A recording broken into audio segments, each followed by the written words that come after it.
Looking forward to going back and meeting everybody back in the township again, especially our folk in the hospice. They've planned a welcome for me, so that'll be nice to hear that. Also good that I've company going over, and so I'm not going over on my own, and I'm pretty okay about it. A few times today I was a bit nervous when I thought about it. I thought, what am I doing? Am I doing the right thing? But I think I am.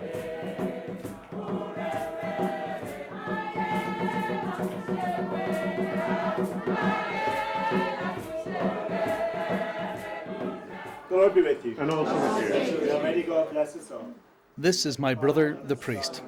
Fr Kieran Creagh is travelling home to South Africa, a place he left 8 months ago after being shot in a violent robbery.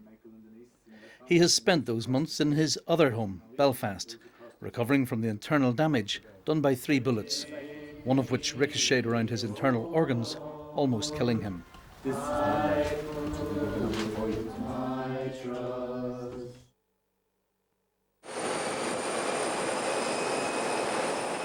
Kieran asked me to travel back to South Africa with him to help him settle back and to support him. We're here. We're on the flight to Johannesburg now, and I'm looking forward to going home.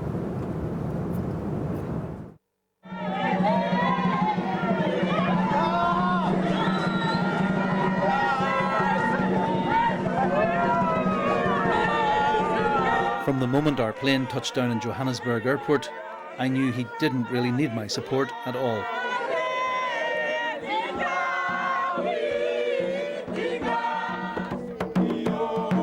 This place and these people, his friends, had been praying very hard for his return. They had feared for so long that he would not come back to them.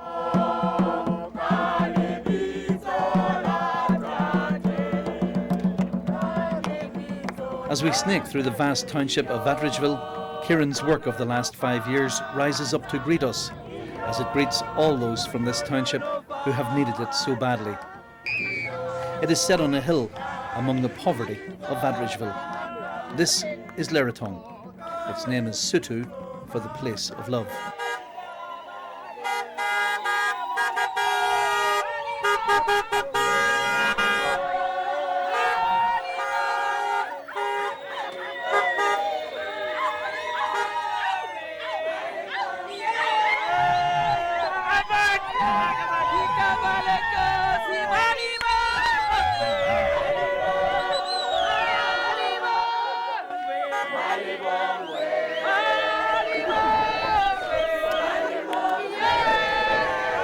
This place is very glad to have Kieran, the father, back among them.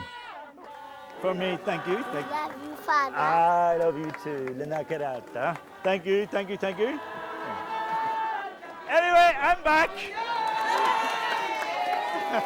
I'm very excited. I never thought we would come back. You really thought he wouldn't come back? No. After what happened to him, I thought maybe he would have doubts, but I'm happy he's back. I'm very, very happy. Are you glad to have him back? I would have wished to have had him back 6 months ago. Please, that's my humble plea to the Irish community, to the British people, to the parents and South Africans and to everybody. If we can have him back, the better for all of us. I thought he will never come back to Lerato, to where people shoot and want to kill him. Even on Friday, when we were waiting, we waited about an hour there. We said, maybe he decided not to come.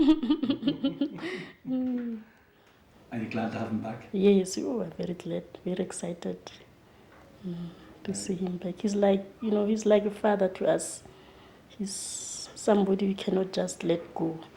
So just for Banabesu, are sabaling di bisa runa kaboy ko betsu. Kore retse be hunihela se glbelo sen se halilang kamukwa masonile hang.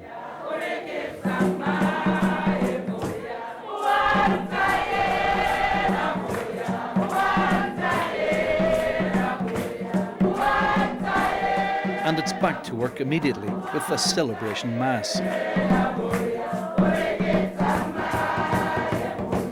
How happy are the poor in spirit? Theirs is the kingdom of heaven. Happy the gentle, they shall have the earth for their heritage. Happy those who mourn, they shall be comforted.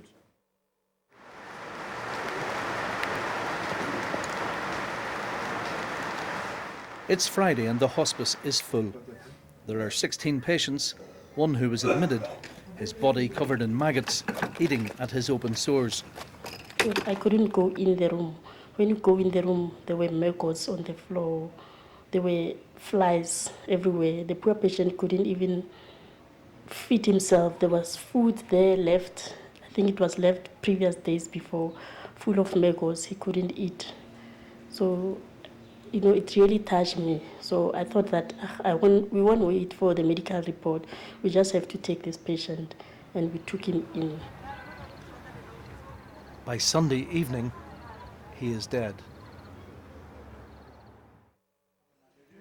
This is Daniel, a 50-year-old, who has been with the hospice for 3 weeks.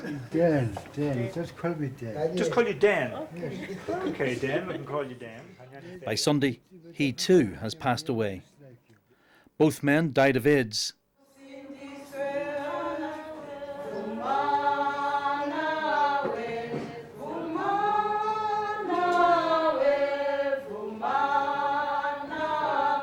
Each patient who dies here is honoured with a ceremony.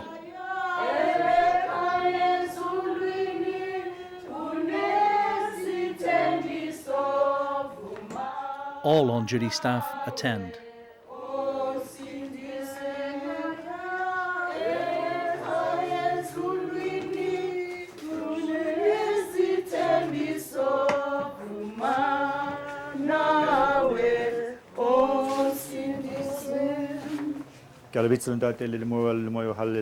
Amen.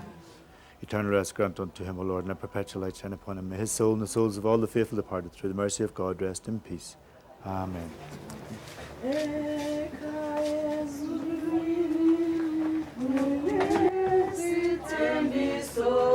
We gather the staff so the staff can say a farewell to be support for the family. But even sometimes there's no family, we think it's good for the staff that they come and make their own farewell in prayer, in song. That's our second death in 24 hours. Daniel was 50 years old. He died of AIDS, but a young fellow of 31 died this morning, or last night, 10:30, of AIDS.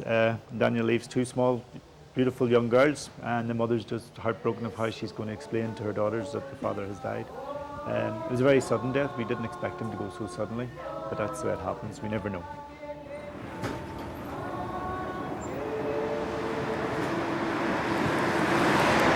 Here in the poorest townships of South Africa, life is cheap. HIV/AIDS is rampant. Violent crime is rife. And the roads, well, they're no respecter of human life or dignity. Last night, we witnessed 2 fatal accidents. We saw the bodies lying on the road just where they fell, and no one seemed to bother too much about them. The police went on questioning the drivers as if it had been a minor kind of accident. It's only really when you get to the gates of the Lerotong Hospice that you find that there's any dignity in this place. And boy, have they got dignity in spade loads.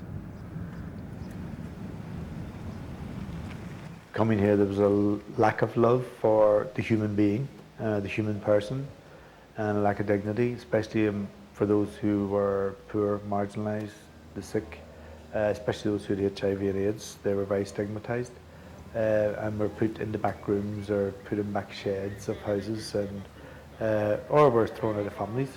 I mean, this is not a place of the dying. People die here, but it's not a place of the dying, it's a place of the living. People live every day the best they can until they die.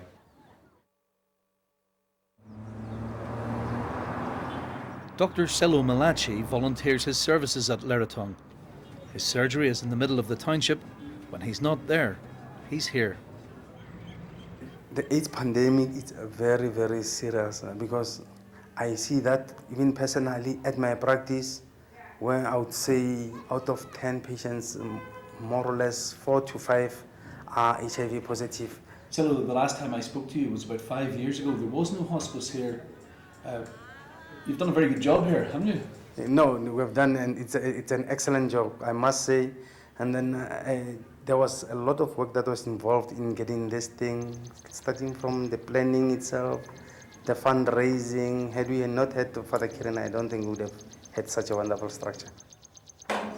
Dr. Sonia Hitchcock is another willing volunteer. She's an expert in palliative care at the large Califong Hospital in Pretoria. Oh, I think this is a wonderful place. It's completely unusual, in fact, in South Africa. It's got excellent facilities which are extremely well maintained. The staff are exceptional. Beautiful gardens. The patients all love it. Their families love it. So it's a rewarding place to work because one's working with such good staff and loving people, and that's something that the patients and the families always mention is the love they experience here. This place survives on people's good nature, volunteering, working for little pay, and funding from several sources. Much is raised in Ireland, north and south. The Irish government also back him. The Irish ambassador to South Africa is now a firm friend. Well, there's a real need in a place like South Africa to help people who are suffering from AIDS. And Leratong is a good example of a practical project which helps people on the ground, which actually makes a difference to people's lives. We have a commitment to the UN targets in terms of delivering aid to the third world. And we're delighted to be able to help projects like Fr Kieran's, which are, as I say, making a real difference on the ground to people, actually helping people to deal with the disease of HIV/AIDS and to make better lives for themselves insofar as that's possible. We're delighted because, of course, he's great vitality and great energy, and he's a very good ambassador of Ireland, to be honest with you, in South Africa, and the media here have given him a very warm welcome, which I'm delighted about, and he's a very popular figure. And we're delighted that he's back and hope to be able to see him continue his work and be able to help him insofar as we can. Another funder is the South African Lottery. Its main spokesperson has also become a personal friend. My first interaction with Kieran was when he came to our office for funding, and my assistant came to me and said, I ran the funding office at the time, and she said, there's a man with a strange accent wanting to speak to you, and I thought it was going to be some African accent, and here was this little white man, you know, and he came the day before applications closed, and I said, well, you don't quite meet the requirements because you needed 2 years audited financial statements and things which Leratong didn't have because they were a new organization. I said, however, you could apply in partnership, but you've got a day. And the next morning, Kieran was there with the completed application form, and it was amazing. And that was the first grant that they'd got from us, and subsequently they've got other grants from us. So, you know, that is that dedication and commitment that we need, and it's not only Kieran, it's the entire community here at the hospice. This is my soul, my Saviour God to thee. How great thou art, how great thou art. I've been staying with Kieran here at Leratong Hospice for several days now, and I have to say, it's a haven of calm and tranquility. Well, it is during the day anyway. As night comes, things seem to get very different. You feel a threat, you feel a danger from outside. And that danger is eased, I suppose, by the introduction of these sensors, which are right around the perimeter of the building. It's also eased by a new alarm system which has been installed, and a new lighting system, security lights which come on if an intruder walks past them.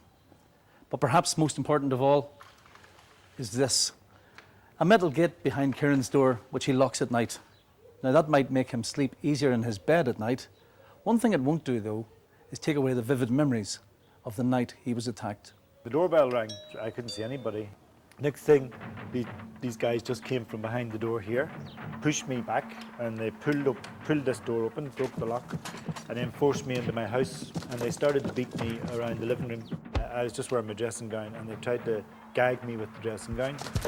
Finally, I managed to wriggle through them and went through the door. And just as I got to about here, they all jumped on me and started beating me to the ground. And because then I was in my bare feet, so my feet had been scraped along this ground.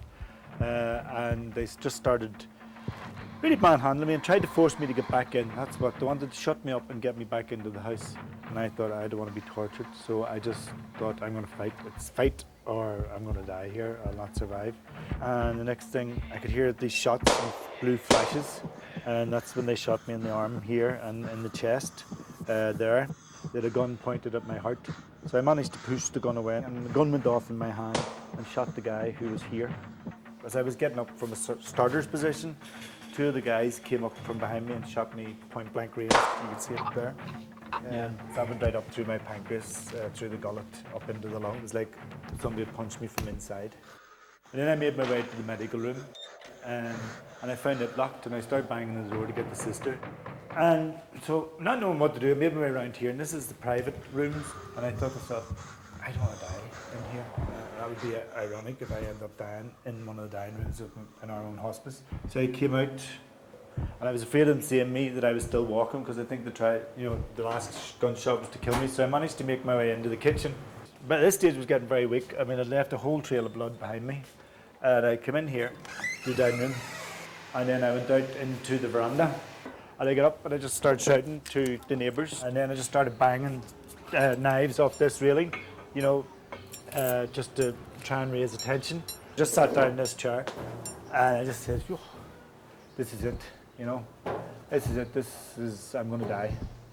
And I just said, God, not this way. I don't want to die this way. This is going to be too painful for my family and too painful for my friends to find me dead in a pool of blood here in our veranda of the hospice.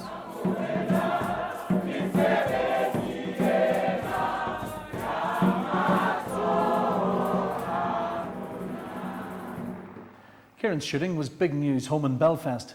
But what surprised me was the amount of media attention it received here in South Africa. Talk Radio 702.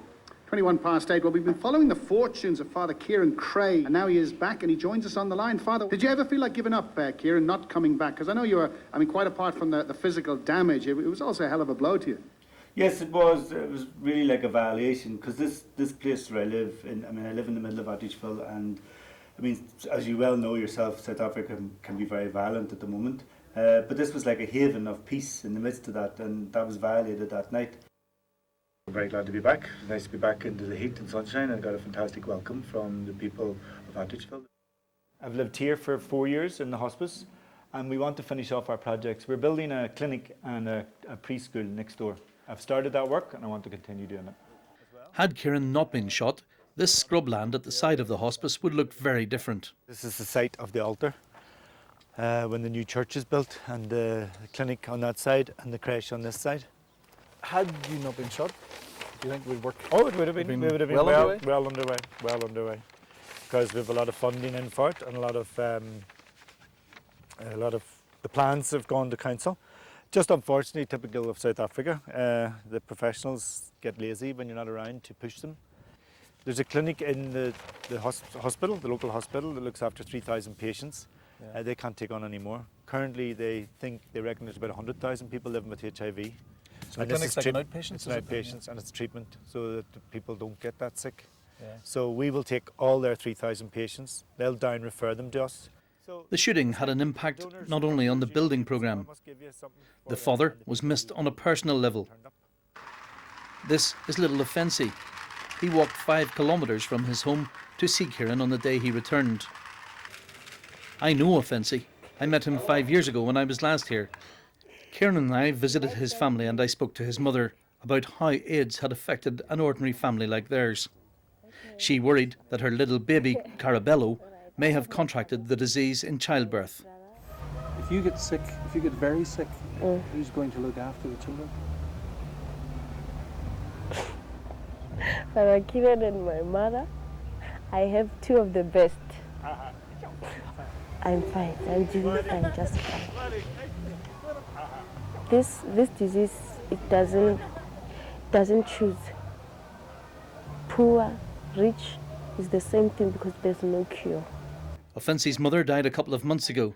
Kieran wasn't here to administer to her or ease Offensi's suffering.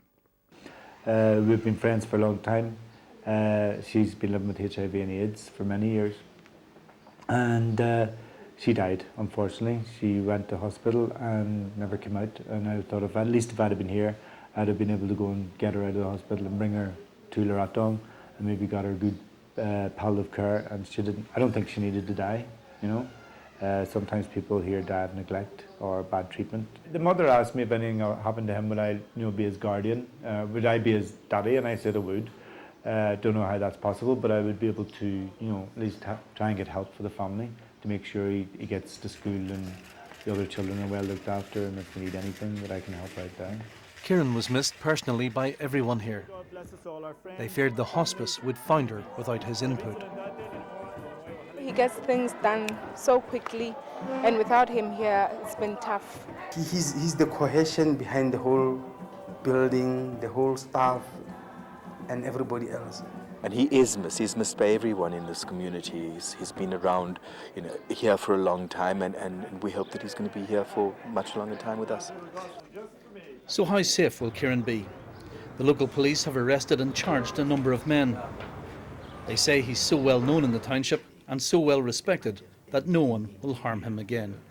We are happy to have a white man in our township, you know, and making such big changes here now. Is he safe? I can say he is safe living in a township because I can say that gang was the most gang that were terrorizing communities of Atteridgeville. And since they've been arrested, the cases of armed robberies, they really dropped dramatically. Did you see Kieran that night? Yes, I saw him. Was he bad or was he okay? He was bad, I can say, because he was really bleeding profusely from those gunshot wounds, because he sustained 3 gunshot wounds from the back. He was actually bleeding heavily. Will you keep him safe? He's my brother. Will you keep him safe? Definitely, yes. I can assure you, yes. We will make sure that he is safe. Thank you. Thank you very much. Thanks. Okay. I shouldn't have survived. I should have been long gone for many different reasons. Loss of blood, lung collapsing, the fact that the bullets went in through my gullet and up into my lung, that I should have got septicemia, the length of time it took to get to hospital. All those reasons, I don't know, I'm not sure. My worst sense of it was the whole sense of being abandoned. And I actually that night even felt that God had abandoned me, you know. It was like, where are you? You know. But as time has gone on and hearing how lucky I was to have survived against all the odds, and you know, I have a deeper sense that God was there and was protecting not just me but our patients and our staff. That night I have a strong sense of there's something else to happen. I'm leaving Leratong after 8 days, and I have to say what an honour and a privilege it's been to be living among some of the most joyful and compassionate people I have ever met. It's amazing also to see just what a part of this community Kieran has become. And despite the danger which seems to pervade everything in life here in South Africa, I think I'm happy enough to leave him behind among his friends.